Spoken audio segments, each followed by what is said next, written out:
엄마, 나 오늘 회사에서 승진했어. 전화기 너머로 들려오는 엄마의 목소리가 떨립니다. 기쁨인지 눈물인지 모를 그 목소리. 그래, 우리 아들 잘했네. 그런데 왜일까요? 그 순간 가슴 한편이 무너지는 것 같습니다. 승진의 기쁨보다 더 강렬한 감정. 그것은 바로 후회였습니다. 엄마, 사실은 말이야. 그동안 제대로 말하지 못한 게 있어. 우리는 언제부터 부모님께 진심을 숨기게 되었을까요? 언제부터 괜찮아요라는 말 뒤에 수천 개의 상처를 감추게 되었을까요? 그리고 언제부터 사랑한다는 말을 입 밖에 내지 못하게 되었을까요? 오늘 우리는 그 침묵을 깨려 합니다.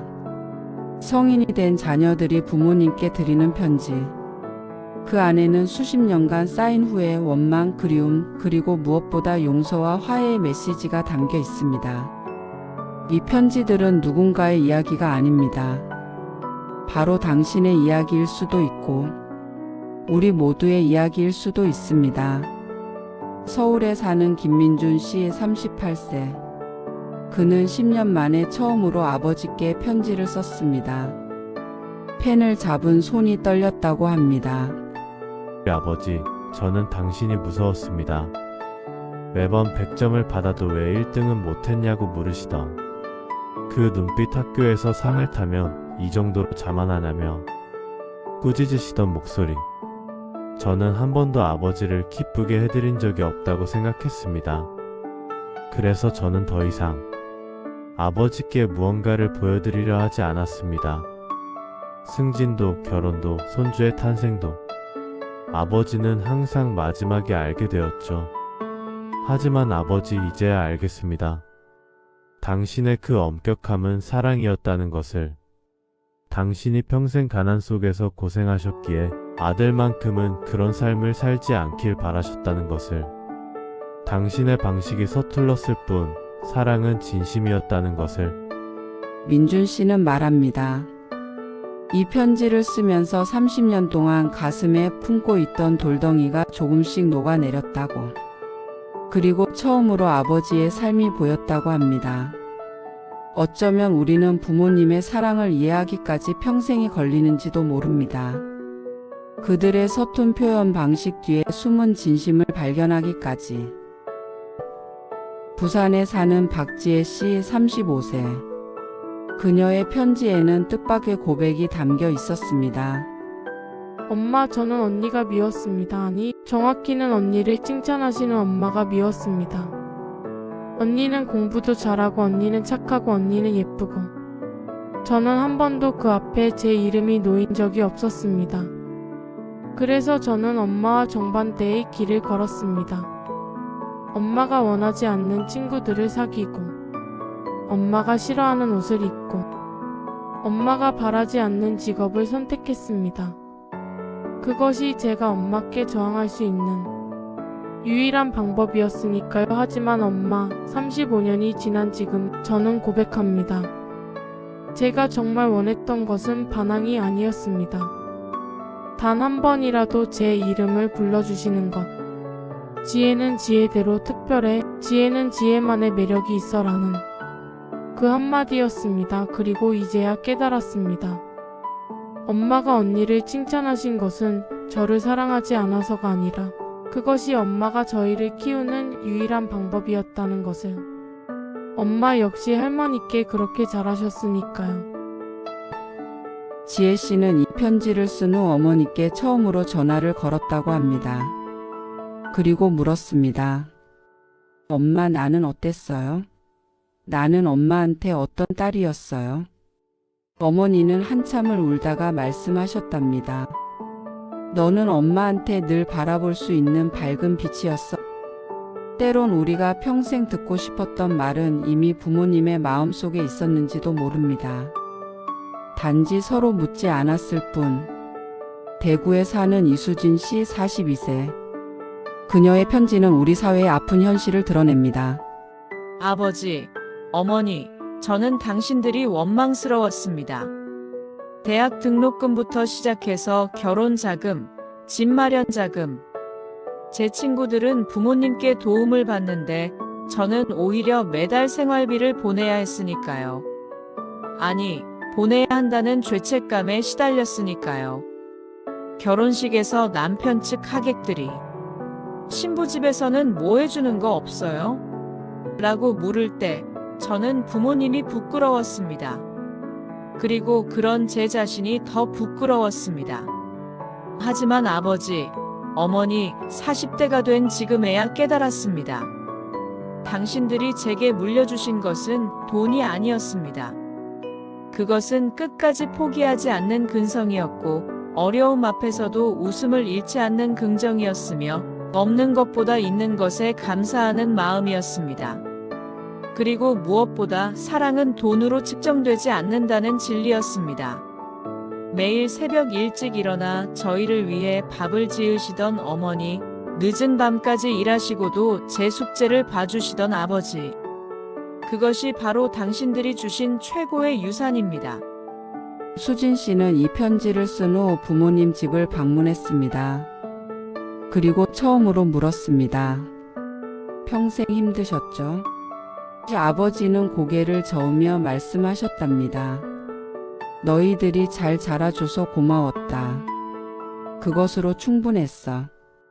우리는 물질로 사랑을 측정하려 합니다. 하지만 진짜 사랑은 숫자로 표현되지 않습니다. 그것은 헌신이고 희생이며 묵묵한 존재 자체입니다. 서울에 사는 최민호 씨 45세. IT 기업 임원인 그는 성공한 사람입니다. 하지만 그의 편지에는 성공이 가져다 준 가장 큰 실패가 담겨 있습니다. 아버지. 저는 아버지의 마지막 전화를 받지 못했습니다. 그날도 회의가 있었습니다. 나중에 걸게요 라고 문자를 보냈죠. 저는 항상 나중에 하려 했으니까요. 명절 방문도 생신 축하도 그냥 안부 전화도 모두 다 나중에였습니다. 그런데 아버지, 나중은 영영 오지 않았습니다. 그날 밤 아버지는 돌아가셨으니까요. 저는 회의실에서 아버지의 부고를 들었습니다. 이제야 깨달았습니다.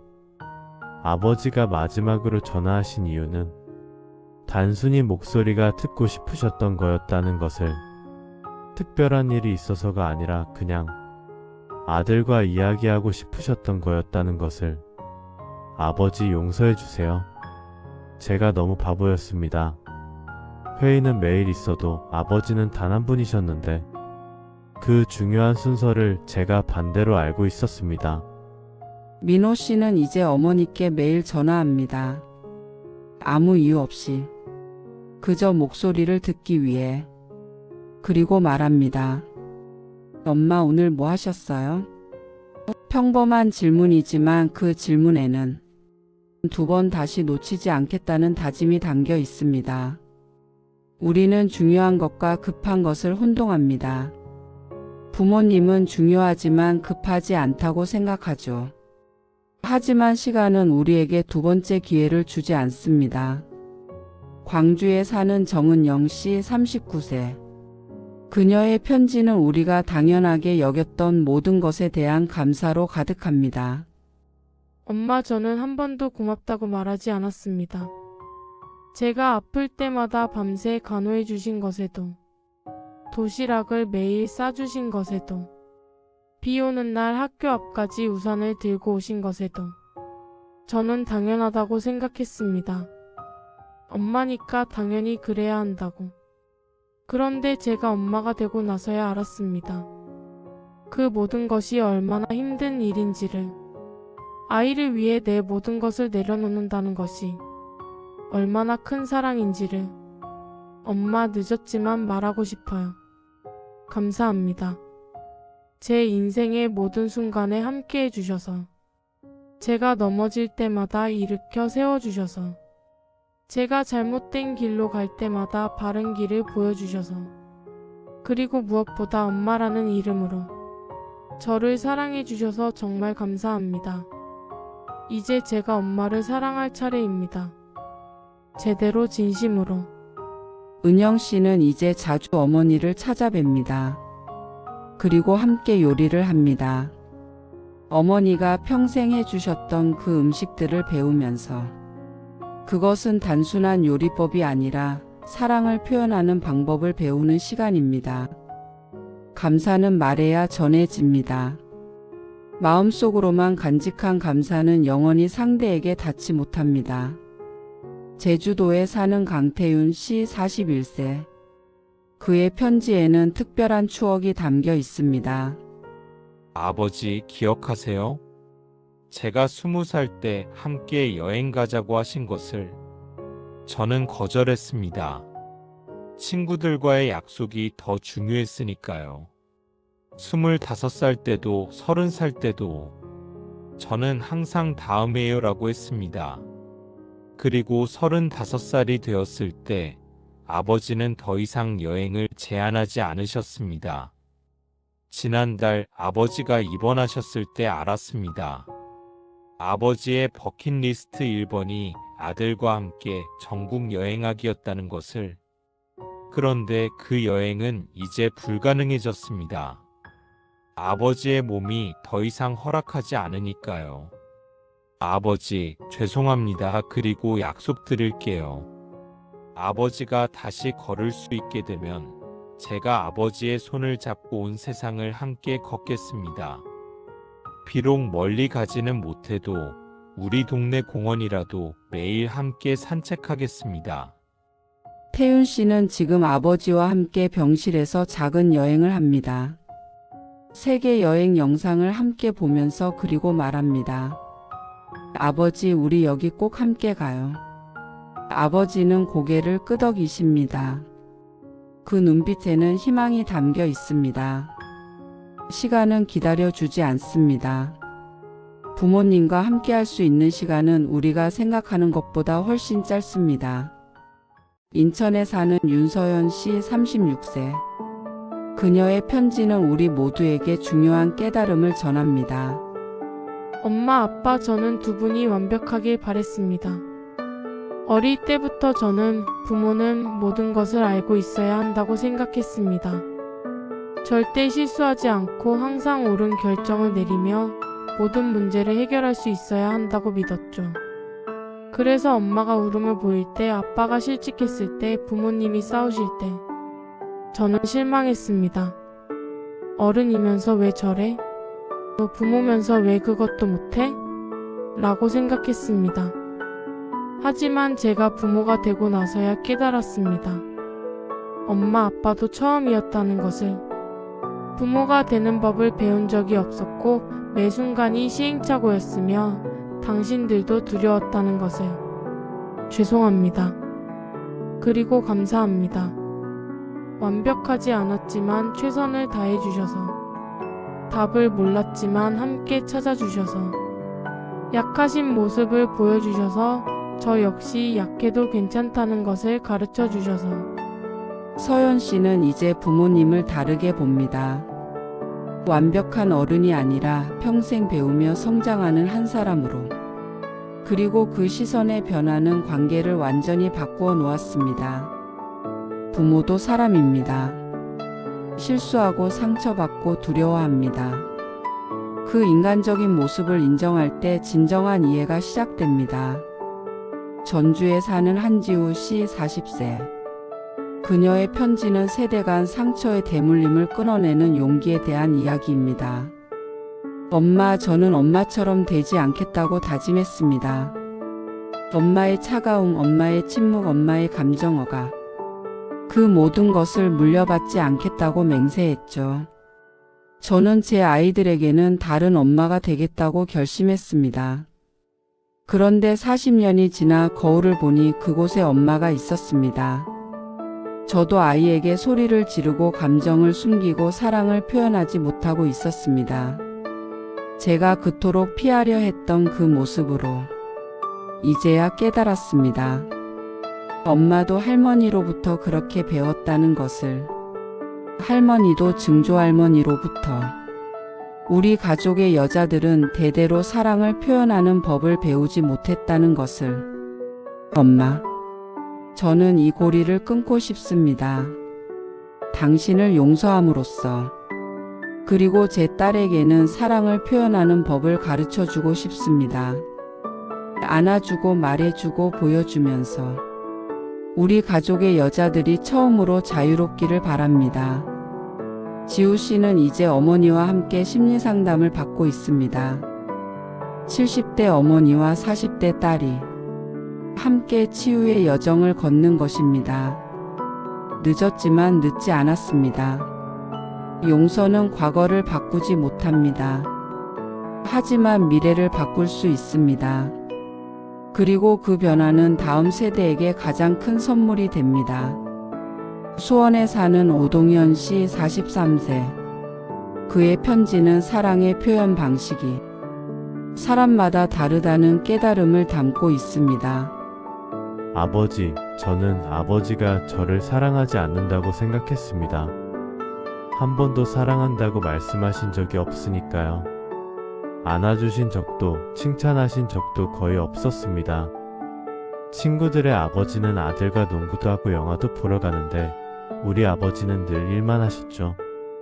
그런데 어머니가 말씀하셨습니다. 아버지가 매일 새벽 일찍 일어나 제 도시락을 싸신다고. 제가 좋아하는 반찬만 골라서. 그리고 제 책상 서랍에 매달 용돈을 넣어두신다고. 저는 몰랐습니다. 그것이 아버지의 사랑이었다는 것을. 아버지는 말로 표현하는 대신 행동으로 보여주셨습니다. 비 오는 날이면 어김없이 학교 앞에 서 계셨고, 제가 아플 때면 밤새 간병하셨으며 제 학비를 위해 밤낮으로 일하셨습니다. 아버지, 죄송합니다. 저는 제 방식의 사랑만 찾느라 아버지 방식의 사랑을 보지 못했습니다. 이제는 압니다. 당신의 모든 행동이 사랑한다는 말이었다는 것을. 그리고 이제 저도 배우겠습니다. 당신의 언어로 사랑하는 법을. 동현 씨는 이제 매주 아버지와 함께 차를 정비합니다. 많은 말을 나누지 않지만 그 침묵 속에 깊은 이해가 있습니다.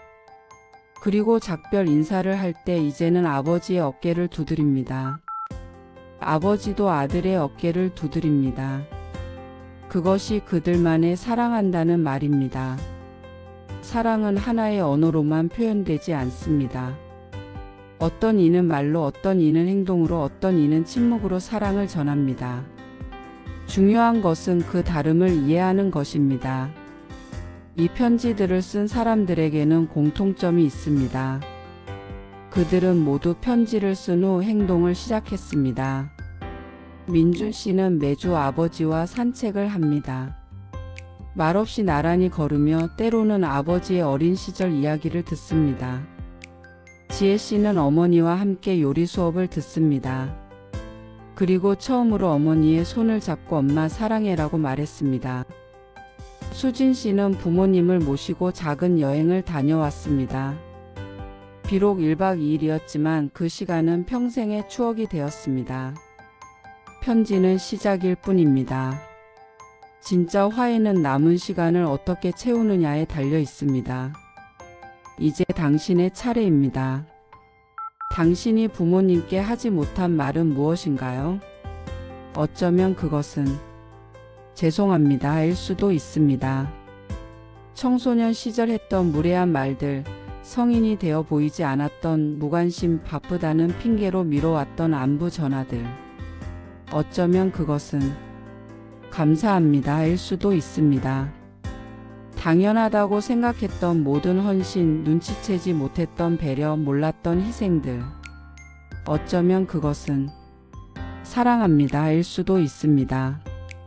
한 번도 입 밖에 내지 못했던 그 세 글자. 편지를 쓰세요. 직접 전할 수 있다면 전하고 그럴 수 없다면 마음속으로라도 전하세요. 중요한 것은 그 마음을 인정하고 표현하는 것입니다. 부모와 자녀의 관계는 세상에서 가장 복잡하면서도 가장 단순한 관계일지도 모릅니다. 복잡한 이유는 서로 너무 가깝기 때문이고 단순한 이유는 결국 사랑으로 시작되었기 때문입니다. 우리는 때로 상처를 주고받았고 오해했으며 서로를 실망시켰습니다. 하지만 그럼에도 불구하고 아니 그렇기 때문에 더욱 우리는 서로를 필요로 합니다. 완벽한 부모는 없습니다. 완벽한 자녀도 없습니다. 우리 모두는 배우며 성장하는 중입니다. 늦었다고 생각하지 마세요. 지금 이 순간이 바로 화해의 시작점입니다. 오늘 저녁 부모님께 전화 한 통 해보는 것은 어떨까요? 특별한 이유 없이 그냥 목소리가 듣고 싶어서. 엄마, 아빠 오늘 뭐 하세요? 이 평범한 질문이 때로는 가장 큰 위로가 됩니다. 기억하세요. 후회는 과거에 속하지만 화해는 현재에 속합니다. 그리고 사랑은 영원히 우리 곁에 있습니다. 오늘 당신의 마음속 편지를 꺼내보세요. 그리고 용기 내어 전해보세요. 그것이 어떤 형태든 어떤 방식이든 괜찮습니다. 부모님께 드리는 편지. 그것은 단순한 종이 한 장이 아닙니다. 그것은 사랑의 다리이고 화해의 손길이며 새로운 시작의 문입니다.